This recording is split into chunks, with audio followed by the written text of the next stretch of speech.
Hello, hello, hello, hello. I haven't talked at all today, so I am forgot how to talk. Hello, everyone. Welcome back to another episode of Over Easy. My name is Manny, in case you are new here, or welcome back. Let's get right into a rose, bud, and thorn for today. A little check-in. So my thorn is I just had class. We're having Zoom class in case you haven't kept up with my vlogs. UBC is online for the next few weeks. And so I just had my online class for strategic management in business. And I've been trying really hard to get myself to speak. And I was really close a couple times today in class. I was really close to getting myself to speak about whatever the prof asks about. But I just can't get myself to do it. And I'm just kind of upset with myself and just not pleased because, I feel like it shouldn't be such a big deal. But to me, I don't think I've ever spoken in any of my university classes. Okay, that might be a big stretch. I've definitely spoken before, but I barely do. I'm not a type of person that participates, and I know that's just on me and also on my learning if I don't talk. I'm the only one who doesn't see the benefit of that. So, yeah, I'm just kind of upset, and I wish I did speak, but then also, I get nervous to talk and stuff like that. So, I don't know. I feel kind of meh about that. My rose is that my rose is that gyms are supposed to open back up tomorrow in BC, which means hopefully tomorrow I can go back to the gym. They've been closed since pretty much Christmas, and I have been kind of struggling to have a routine with myself and feel like I'm as on top of things as I should be. Obviously, without the gym to set my morning off right, I feel kind of off. And I have been feeling off and more lazy and not as put together as I did before. So, I don't know though, because they're supposed to make an announcement today and it does not look hopeful. I mean, cases are going down, but it seems like they're still going to keep gyms closed, which is not that fun in terms of just my own mental health and sanity. But if they do open up, then I'll be really excited, and then I'll be going to the gym tomorrow. My bud is that my boyfriend and I are going to Seattle in February, and we didn't just start, but we just nailed out all of the big details that we needed to plan for our trip, like the hotel and, getting COVID tests and all that kind of stuff. And I'm really excited because obviously I haven't traveled since before the pandemic. I haven't been outside the country since before the pandemic. And although Seattle's not that far away, it'll be fun to kind of get out and just do something different for a change, I think. And I'm also looking forward to going to Trader Joe's. That's one of the highlights. We're going to see Cirque du Soleil in Seattle. So yeah, it'll be such an exciting trip and I'm very excited. Hopefully I can vlog it or just film some sort of thing so that I can make some sort of montage or something. But I'm really excited for that because it's been something that I'm looking forward to for a long time. Hopefully it all goes well and yeah, this COVID thing doesn't take a turn for the worse. It's getting better now, hopefully. Anyways, I don't know, I'm kind of in a weird mood right now, and I think it's just because I'm down about not speaking in class when I totally could have, but I'm going to try and not be such a downer because today we're kind of talking about some fun things. Today's episode is about the new year. Everyone is still in that new year kick. We're going to be talking about doing more things that you love in the new year. I think during my end of year reflection last year and kind of thinking about what happened this past year and what did I do, what would I like to continue, what would I like to stop, one of the things that I did that really helped me was reflecting on the things that I did the past year and deciding whether or not I want to continue or not. I mean, it's really as simple as that. Sometimes we feel like our life is out of our control. We have these obligations and all these things, but it's also important to remember that you put yourself up to these kinds of things. And obviously there are some things like, I'm kind of more talking about like activities and stuff with my episode today. There are some things that are out of our control, like with financial situations or with the COVID situation and everything. We can't achieve all things, but we definitely have a lot of control over our life and the activities that we do. And I realized that last year when I was reflecting about all the events that happened, and I was like, I can just put more time into the things that bring me good energy and just not do the things that drain my energy. It's really as simple as that for me. Sometimes I tend to overthink things, but today I'm going to go over 2 of the kind of reflection activities that I did at the end of the year and kind of talk about the different ways that I'm going to set those boundaries with myself, and also the types of activities that I want to continue doing in the new year. So let's start with the first activity that I did. I did this near the end of last year, and it was basically a big list I made in my journal. I split the page in half, and on one side I put a positive sign, and on the other side I put a negative sign. I actually saw this, someone I follow on Instagram shared this, and I thought this was a great idea. And basically what you do is go through your calendar from the last year, starting on January 1st, 2021, and you just go through all the weeks and note down the events that were positive, put them on the positive side, or the events that were negative, and you put them on the negative side, obviously. So let me go through what I put on each side for me, because I thought it was quite interesting. For the positive side, so the first thing that I have is teaching dance, leading my own dance classes. I had being on the leadership team for my sorority. I had dance class, cooking, counseling, vlogging, walks/exercise, editing, hiking, calling friends, self-care/alone days, seeing friends, and I named a particular few that brought me a lot of joy. When I went on my trip to Victoria with my boyfriend, developing my podcast and obviously filming for my podcast, doing all of these episodes, when I tried an aerial silks class, and then also when I started going back to the gym. On the negative side, I only have 3 things. First was being a BI, and then the 2 other things were sorority related, and they were basically like the recruitment process. And for me, I am not a big fan of the recruitment process of sorority. I think it's just like a lot of time and effort, and I understand that it is a very important part, but for me, like, that was this particular year, that experience brought me a lot of just like negative vibes. So yeah, once you finish up your list, you can then go over all the things that were in your positive side and talk about or schedule them more in your new year. Like, be more aware that scheduling them brings you joy and doing these things gives you joy. And then obviously the negative things you want to not schedule as much in the new year and not do, hopefully, at all, because we don't want to subject ourselves to these negative things.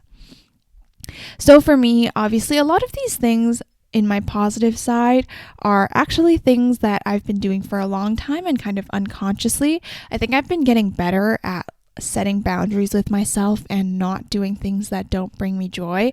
It was really hard though. Okay, so I have a story. The past few weeks, when all of my friends were back for the holidays, all of my high school friends, and then also COVID was ramping up, a lot of reunions happen. I've been seeing quite a few friends just to catch up and see how they're doing. And sometimes I don't want to see people. And I've been having a really hard time with genuinely just being like, no, I'm sorry, I don't want to see you today. Because right now my tactic is to just avoid and ignore, and I just think out of sight, out of mind. But obviously that's not really how life works. So the past holiday season, I've been, if I'm not in the mood to hang out with someone, I've been really reflecting on why that is. And I think it's because there could be several reasons. Sometimes it's just because I genuinely do not have enough energy that day to hang out. Like, the first day I was supposed to hang out with my friend Amy. We were going to go rock climbing near the end of December, but because of all the Christmas stuff that happened and just the holidays being such a chaotic time, I genuinely just was exhausted and I needed some time for myself to just do nothing and relax. And that's what I told her. I was like, the holidays were just too chaotic for me and I've been having a really hard time. Can we cancel and reschedule for sometime in the new year? And most of the time, people are a lot more understanding now, and it was totally fine. So that's sometimes one reason that I don't see people. Another reason right now is because I don't foresee that a relationship or just a friendship will bring me positivity anymore. Before, I was really good at just sucking it up, and I'd be like, oh, I'll just go anyway, just so, people don't get mad at me. I'm like a people pleaser, so obviously. And so that, everyone's just happy in the end. But then I realized that I was sacrificing a lot of my own personal sanity and happiness for that. And I need to learn how to say no. And I've definitely gotten better. I definitely say no, and I don't do things that I don't want to, but I think I also need to get better at being more firm with my answers. Like if someone asks me to hang out and I genuinely just don't want to, I think I need to get better at being like, no, I'm sorry. Can we reschedule for a few weeks from now? Or I'm sorry, but maybe I'm really busy right now and maybe we can hang out some other time in my life when my life is not so chaotic. Saying these things though is a lot easier said than done, obviously. I mean, me saying it out loud right now, I feel like, oh, it's such a breeze. But obviously when you're faced with someone and you're trying to text them, it's not as easy. But anyways, yeah, I forgot where I was going with that. I genuinely forget, but let's go back to my list. So the things that bring me joy, a lot of things are actually things that I do on my own. Things like cooking, exercise, editing and vlogging, developing my podcast, going to the gym. Those are all things that I do on my own that bring me a lot of happiness. And I've learned that I've been increasingly more dependent on myself for my happiness, which I'm really happy about. I feel like before I was really dependent on other people, whether that be like relationship or friendships, to bring me a lot of joy, to make sure that I'm not bored. But I've been getting better at relying on myself for my happiness. And then my other few positive things are basically like social things. Seeing my friends, going on a trip, and like hiking, calling friends. Those are all obviously social relationships, social things that bring me a lot of joy. And I've also learned that I have quite a fluctuating relationship with social hangouts, not like the actual people, but like the act of seeing people in general. I have a very fluctuating relationship with, because sometimes it can be like the only thing I want to do in a day, right? Like I'm so excited to see people. And other times it can be like the last thing that I want to do that day. And it's just about how I feel that day, if my batteries are recharged or not, and just genuinely what I'm feeling like. And it can just be a changing thing. That's okay. The other positive thing that I want to bring up that I have written down is my aerial silks class. And I don't think it was like the actual class that brought me a lot of joy. Like I'm not going to continue doing that class, but it was the act of trying something new. Because aerial silks, it's like, if you've never seen it before, it's like those when people acrobats? What is the word called for people that do it? Like, I think it's acrobats. Acrobats use these long silk strings to balance and like do all these beautiful poses and stuff. So I did a class with my friend Cheris in late summer of last year, and I really, really liked that experience. And I think it was more so because it was something new that I'd never done before, and I got myself out of my comfort zone. And I have been doing that a little bit more this past year, in smaller scales though, like trying out new workout classes at my gym. I've been great at putting myself out there in terms of trying Pilates classes. I've tried a weightlifting class, and I've tried a high interval intensity class. All of these things. And I think the act of getting myself to try something new and discover something else that I really like is really, really positive for me, because otherwise I can get really stuck in a routine. I'm like the type of person that orders the same thing at a restaurant every single time.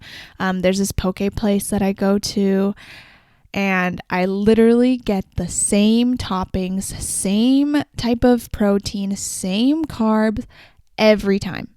I'm just that type of person. I'm a type of person that thrives on staying out in what is familiar and being comfortable in what is familiar.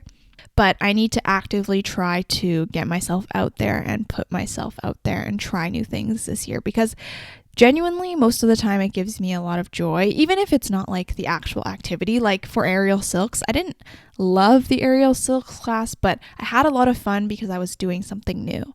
So hopefully I can try a few more new things this year. I mean, there were a lot of hobbies that I wanted to do last year that I never got to, like pottery and like making pottery. Embroidery has always been on my list, but I've never done it. I think getting more into painting, like arts and crafts and stuff like that, is something that I really want to do, but I never do because I end up just like staying with hobbies that I already know. So yeah, that was like kind of the verdict that I took away from the first activity that I did. And I realized that if it brings me joy, it's okay if I'm by myself, and it's okay that I'm spending more time by myself. I think it's like a great thing, actually. I've learned this year that spending time by yourself is a really, really good thing.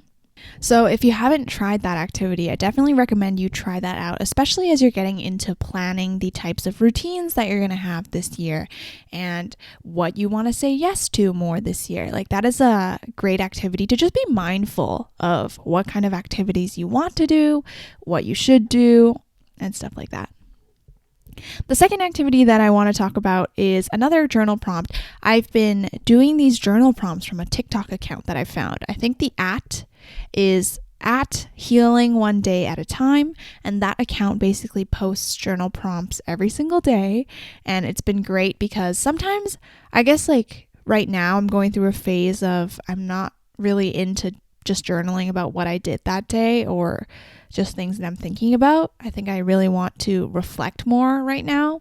So I've been doing those journal prompts, and they've been great at getting me to dive deep into things that I usually wouldn't. I mean, sometimes with journaling, I can get a little lazy and I'm just like, oh, I had a good day, got some poke and saw Jerry and we hung out and it was great. That's me being lazy when I journal. And sometimes like that's genuinely what I want to write about, and that's all that's on my mind. And that's totally fine. But sometimes I can get lazy and just not want to reflect because I know that it'll take more time and energy. But those journaling prompts, because I'm not picking them myself, there's no selection bias there. I think also when I try to find prompts online and there's like a big list, I always gravitate towards questions that are easier for me to answer or I know the answer to right away. But with this TikTok account, when I force myself to just do the new prompt that was posted that day, I think it's because I'm kind of caught off guard. I'm reflecting about something I otherwise wouldn't have, and I have a lot more juicier thoughts. But anyways, there were two prompts, and the first one was who and what in my life takes away energy / makes me feel ashamed, exhausted, anxious, and angry. And then the opposite the next day was who and what in my life gives me energy and makes me feel happy, fulfilled, etc. So I actually did these on the same day because I was like getting caught up. I wasn't able to do them on separate days. So let's talk about who and what in my life takes away energy. This list is kind of long. So the first one is social interactions if I'm not well rested. Like I said, I have a very love-hate relationship sometimes with social gatherings just because of my energy levels and how I feel that day. I said people that I feel like I have to put up an act with, i.e. making myself more extroverted than I actually am. I've done this thing in my life and I don't really like it. I've noticed it though. I've done this thing where I try to kind of cut a slice of myself and act in that slice and try not to show anything else, if that makes sense. Let me try and think. An obvious answer or like an obvious example of this is when I'm working with kids. I kind of cut a more bubbly and family-friendly version of myself for those kids, and I only act that way so that the kids don't see the other parts that may be a little more nuanced about myself. You know, the parts that maybe aren't so put together. I think when I work with kids, I try to put up an act. I'm still being myself, but it's kind of like being on my best behavior, right? Like I put up a facade that I'm very put together, that I'm responsible, and I'm, they should trust me, because obviously I want them to trust me if I'm going to be teaching them math. And I can't show them anything else. I feel like after a couple times that I've acted that way, I feel like I can't act any way else, because I don't know, I feel like it'll be weird for them.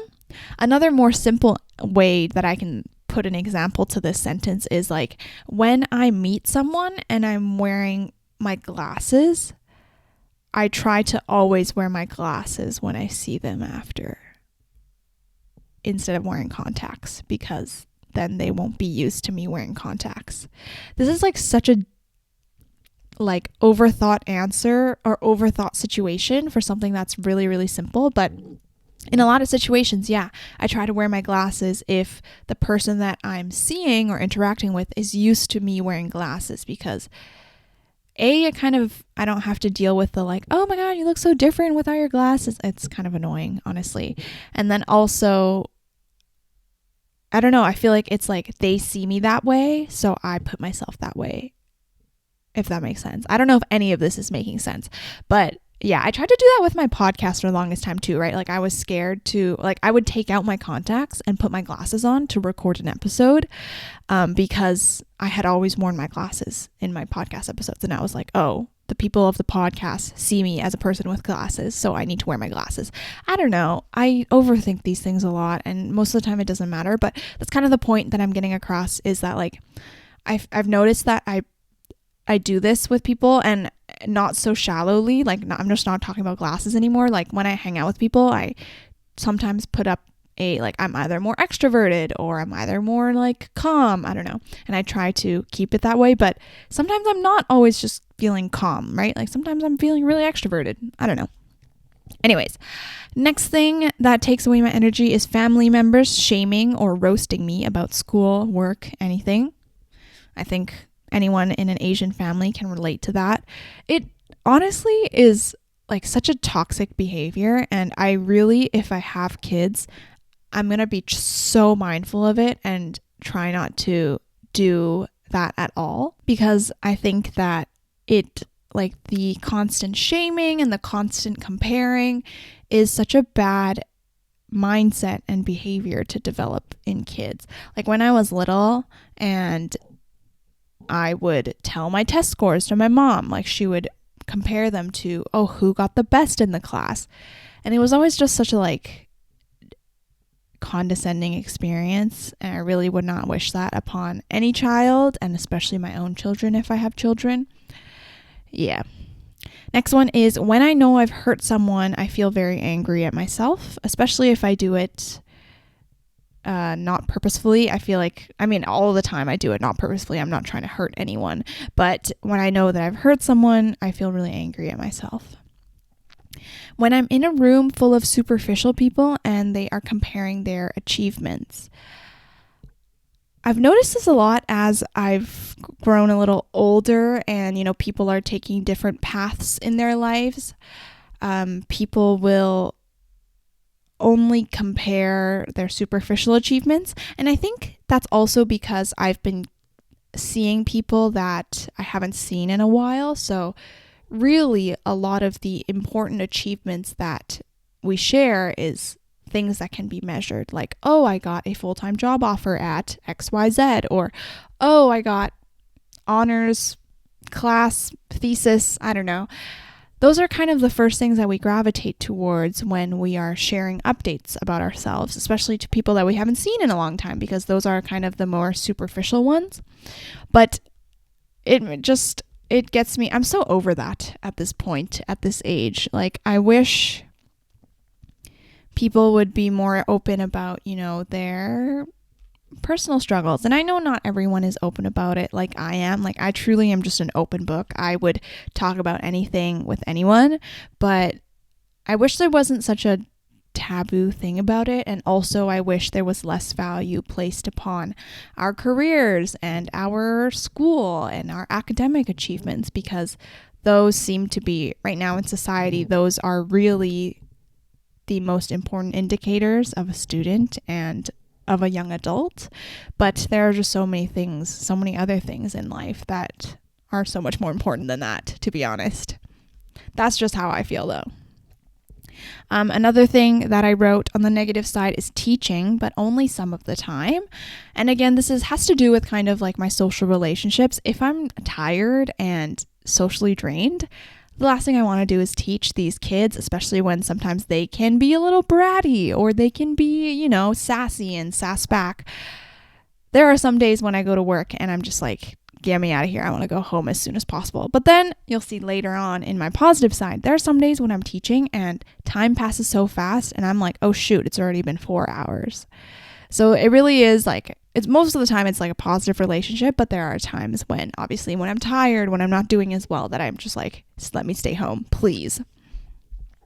My next negative thing is when I was a BI, I think that retroactively, now that I think about it, it was a good and bad experience. Obviously, it was good because I tried something new and I got myself out of my comfort zone. The big reason why I applied for that job in the first place is because, I felt like I was very, what's that word?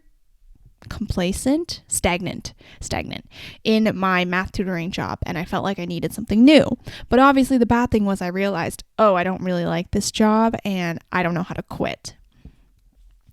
Also, it was just a very energy consumptious and time intensive job that I felt like I wasn't compensated enough for, so it just made me feel always exhausted and tired at the end of the day, and I couldn't do anything else with my energy.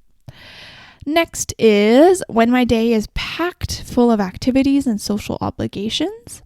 It makes me feel really anxious sometimes when I look at my calendar and I see that I have a ton of things to do today. Like today, for example, actually. Today is a great example.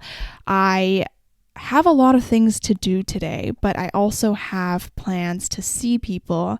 And I just feel like when I know that I have so many things to do and they're like always sitting on my mind, it makes me feel very anxious. Like today, obviously I had class and then I had to record this podcast so that I could get it up in time for Monday. And then also I would like to get my vlog up today, but it's not fully edited yet. And then also I just realized I have a lot of schoolwork to do and all this stuff, but then I also still have plans to see other people. It just makes me feel very anxious, Obviously, it'll be okay. I have time tomorrow to do my work. And at the end of the day, if I don't get a vlog up or a podcast up, it's not the end of the world. And even if I upload it a day late, it's fine.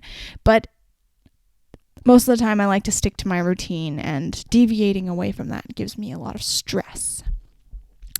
And then the last thing that I wrote that it takes away energy is when Jerry and I argue. Obviously, no one likes to argue with their partner, and it makes me feel very poo-poo when we do.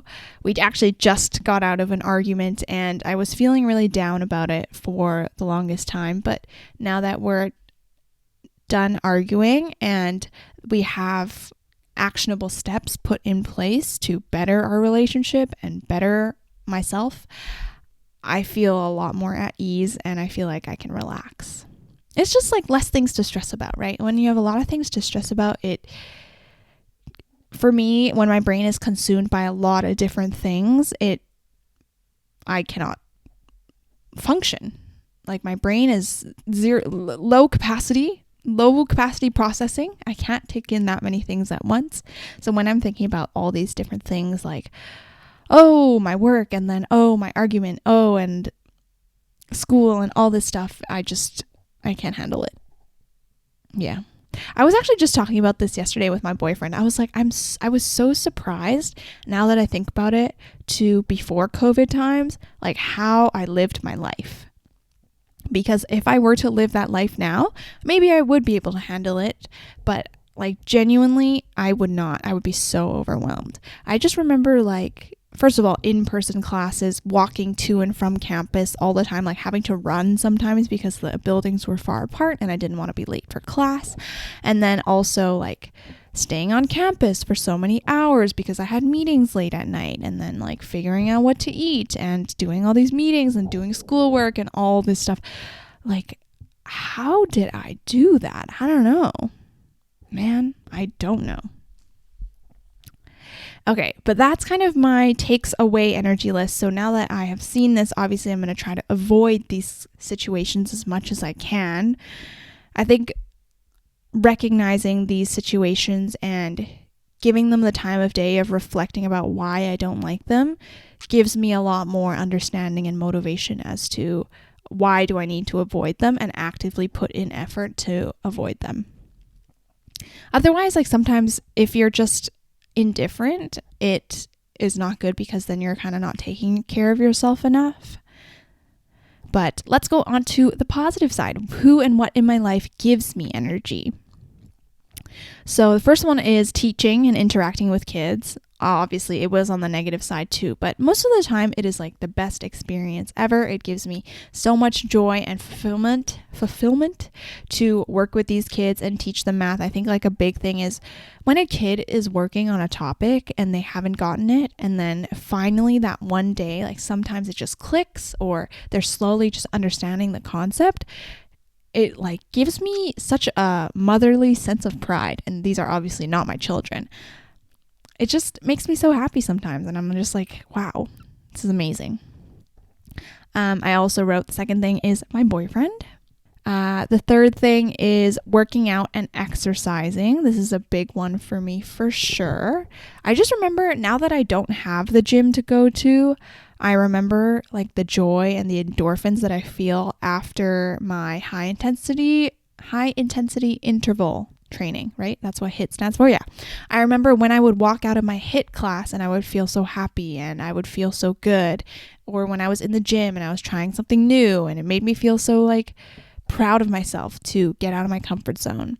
Now that I don't have the gym right now, obviously I can see these things, but in the moment, sometimes you take it for granted. You kind of are just like, oh, this is life. But when you have these things taken away, obviously you are able to see the benefit that you lost. Another thing that gives me energy is rest and recharge time by myself. Need a lot of it. My battery is always dying. Reading is also a big one. I've been really into reading recently. It's been 2 weeks now of the new year and I've already finished like 4 books, which I was like, oh shoot, that's insane. Right now I'm reading The Song of Achilles, which is like that really popular book that went viral on Book Talk. My boyfriend read it and loved it a lot, so I decided to have a go at it and I'm really enjoying it. It's not my favorite, just because my personal interests are not in like Greek mythology and stuff like that, but I do think the book and the writing itself is really good. Next thing that gives me energy is some particular friends. So I know that I want to see those people more often in the new year. Learning and studying. Sometimes. Now that I'm reading it back, sometimes. Actually, I've been really enjoying my classes so far in the new year. I am not doing the best. I've been taking we have weekly quizzes to, just make sure you're up to date with the material. I have not been doing stellar on those, but I've been really enjoying the challenge that these courses are giving me. Because I think a lot of my courses, my 2 business classes this semester, are not so just math and accounting, kind of like all the things that I've done previously. We're really just thinking about strategy and doing all these things, and I really enjoy that more than rote memorization. My podcast obviously gives me a lot of joy. Sometimes I feel like I get in creative ruts and I really don't want to film a podcast and I really don't want to vlog and all that stuff. And it's fine to have fluctuations, we cannot be perfect forever, but my podcast is genuinely just I see it right now as more of a time to reflect, a time to actively journal out loud, if that makes sense. And also, obviously, hearing the positive feedback, whether that be DMs in my Instagram or comments and stuff like that, gives me a lot of joy, because then I'm like, oh shoot, people actually enjoy this and I'm not just talking into space. My morning routine is another thing that gives me a lot of energy. I've been really enjoying my morning routine and spending quality time with others. I think this year, now that I've gotten better at not just hanging out with people for the sake of hanging out and for actually because I want to see them, the quality of my time that I spend with other people has increased significantly. I feel so much more fulfilled after hanging out with people and so much happier. And also I don't feel like my energy is drained. A big thing before when I would hang out with people is at the end of the day when I get home, I would feel exhausted because it just took up so much energy to be with those people, keep up with their conversations and all that stuff. But I've noticed that recently, now that I've been, genuinely hanging out with people because I want to, and we are doing things that we want, like we both mutually agree on, and also not hanging out in big groups, I've felt a lot more recharged after these hangouts. And I feel like, I've learned a lot more about this person than I otherwise wouldn't have. A big thing for me is I always felt pressured to hang out in big groups before, but they were never my thing. I feel like as soon as I hang out with more than one person, I just become very quiet and I don't talk that much. And it's not because I don't like those people. Like individually, if I hang out with the two people, I'll talk a lot and we'll have a great time. But I just feel like the group dynamic, something about it for me just like gets me to not talk as much, which I don't know why. It might be like something deep rooted in my trauma, but that's just what I've noticed with myself. But yeah, I forgot also where I'm going with this. I feel like my brain is so spaced out right now. But now that I've gone over the things that give me joy, energy, and happiness in my life, and then also the things that take that away, I have been trying to actively schedule more of the positive things and schedule less of the negative things. And it sometimes can be really hard. So the last part of this podcast, I actually wanted to talk about like how I set those boundaries with myself, because sometimes you feel like you have to do certain things, whether it be for another person because you know that it'll make another person happy and all that. It's not a great habit to form. And I think a big part of understanding that is doing a lot of reflection. When you reflect about your day and you think about what about this day made me happy, what about this day made me upset, and what do I want to continue and stop doing? One of the easiest prompts that I started doing when I was starting journaling was every Sunday I would review, what did I do the last week that went well? What did I do the last week that didn't go so well? What do I want to stop doing? What do I want to continue doing? What do I want to start doing? And that, I think, giving yourself the time and space to reflect about your actions, what happened that week, and everything else gives you power in your life back. Sometimes we feel like we're trapped in this endless cycle, especially if you're a student, right? Like you're trapped in this endless cycle of constantly doing assignments, studying for midterms, going to this club meeting, going to that. And you can sometimes feel like your life is not in your control and you have very little autonomy over your life. But when you give yourself the time and the space to reflect about what you did that week, what worked well, what didn't work well, I think that for me personally, it's given me a lot of insight into how these things directly affect my well-being, and also given me a lot of empowerment in that, like, I can design a life that gives me joy and I have power to change it if it doesn't, because that's just all it is, right? Like if there were a day where I flip a switch and the podcast is like my worst enemy, I have the power to not do it anymore. And it's a really empowering feeling to feel that, because sometimes being reliant on other people for your joy and for your activities, this was the big thing that I felt when I was being a BI. Being reliant on other people for these things can sometimes be a good thing, but also a really, really bad thing. For example, when I was a BI and I felt like a lot of my main obligations in life, school, math tutoring, being a BI, being a dancer, they didn't really revolve around me. They revolved more about my commitment to other people and working for other people. And that can be totally fine. But for me, living an independent and a life that I enjoy meant that I need to have some things that I have full control over. And for me, that would be my exercise regimen, my exercise routine, my creative outlets, obviously my podcast, my YouTube channel. Those are all things that I have full control over.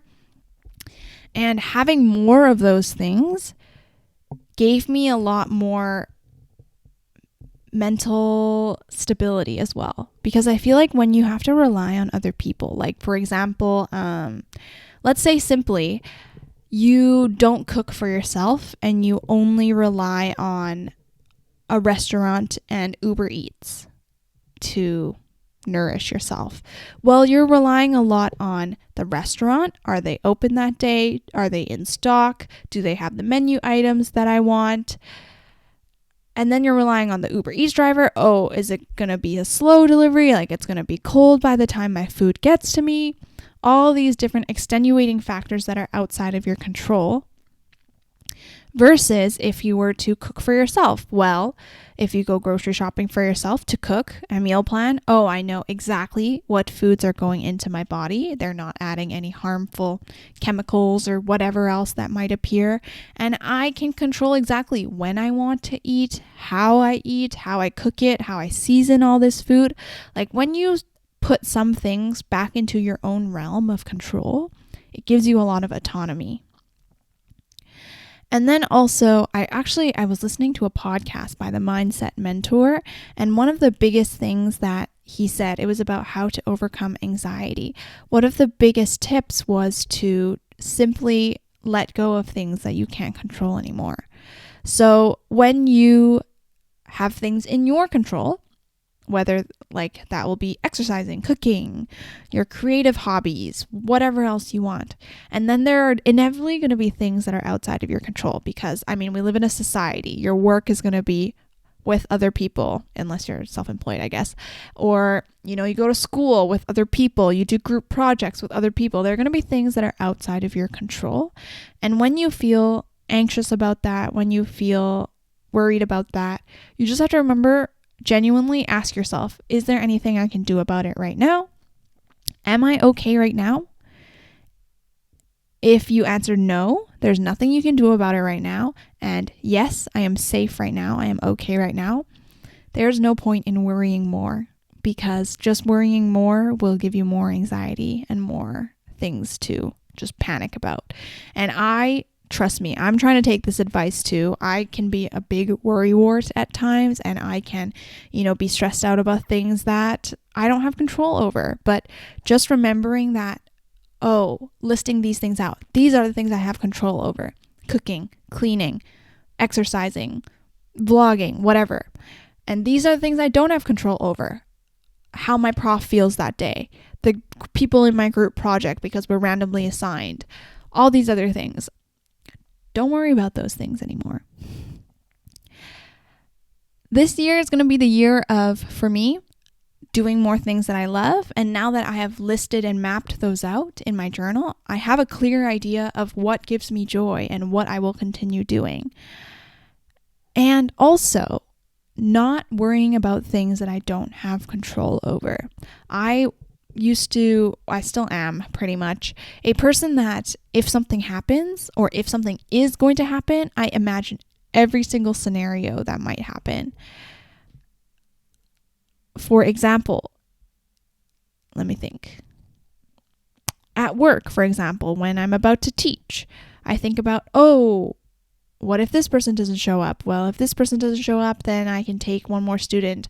All these different kind of things, and they're sometimes really stressful to think about, but I'm saying it right now, I'm saying it out loud on the podcast to keep myself accountable. I'm going to focus less on the things that I cannot control and focus more on things that I can control and schedule more of in my life. Anyways, I hope you enjoyed this episode. My camera battery is flashing at me, so I have got to go.